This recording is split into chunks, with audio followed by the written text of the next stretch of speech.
नमस्कार मोर आउ गोटे भिडियो रे आपण मानक बहुत बहुत स्वागत। तो आशा करूची आपण माने समस्त भले थिबे, मो भी पूरा पूरी भले अछि। ताले एटे देखि पारुथिबे हमर डिसेंबर मासर फर्स्ट वीक रो अद्विका बैठक रो विवरणटा मु नेकी आछे। मते बहुत कमेंट आस्तला किंतु मु आनी पार नथली काहे ना मु प्रोसीडिंग रे लिखि देइथिली किंतु मो रजिस्टरटा मो पाखरे नथला, तेणु करी मोटिके प्रॉब्लम होउथिली। तो जा हो फाइनली मु आपनको एहा देखै पारिछि। तो चलंतु प्रोसीडिंगटा मु पढ़ी के आपनको सुनाई देबी। आ जदि आपण मो चैनल रे फर्स्ट टाइम आछंती तो मो चैनल को निहाती सब्सक्राइब कर देबे, बेल आइकन को जाकी देबे, ताले एही परि भाबरे इन्फॉर्मेशन वीडियो सब आपण पाई परिबे। तो चलूं ताले हमें स्टार्ट कर दबा।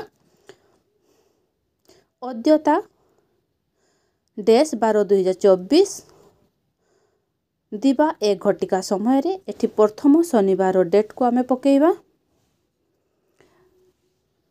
अंगनवाड़ी केन्द्र बड़भुंडु ठारे साप्ताहिक अद्विका बैठक अनुष्ठित होइतला।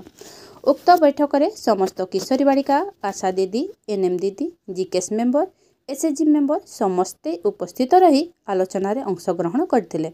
उक्त बैठक रे रश्मिता सोरेन सखी और सहेली देउना माटी सभा कार्य परिचालना रे सहाय्य करथिले। डिसेंबर मासर आलोच्य विषय आर्थिक साक्षरता, शिक्षा एवं दक्षता विकास। प्रथम सप्ताहर आलोच्य विषय विद्यालय एवं शिक्षार गुरुत्व। विद्यालय एपरि एक स्थान जेउठी शिशु मानकर सेमानकर शारीरिक, मानसिक, बौद्धिक, नैतिक शिक्षा व्यक्तिगतर विकास हुए। अधिकांश समय विद्यालय रे शिशुटी समय अतिबाहित करे।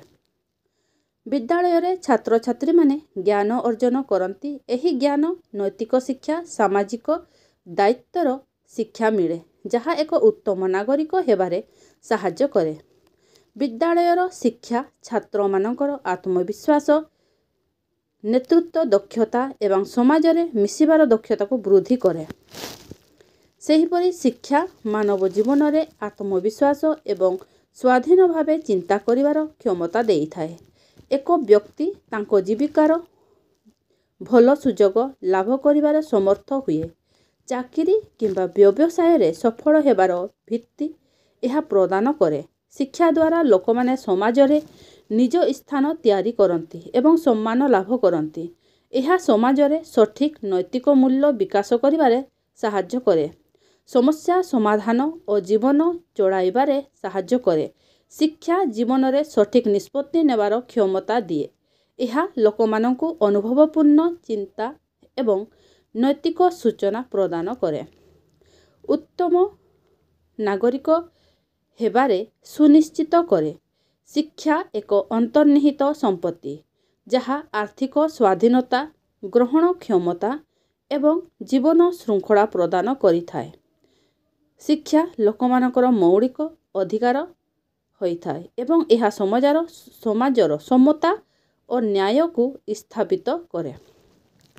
शिक्षा एक मूल्यवान अस्त्र जहा द्वारा एक व्यक्ति निज जीवन को संपूर्ण करिपारे, समाज को उन्नत करिपारे एवं देश को सर्वरूपे प्रगति कराई पारे।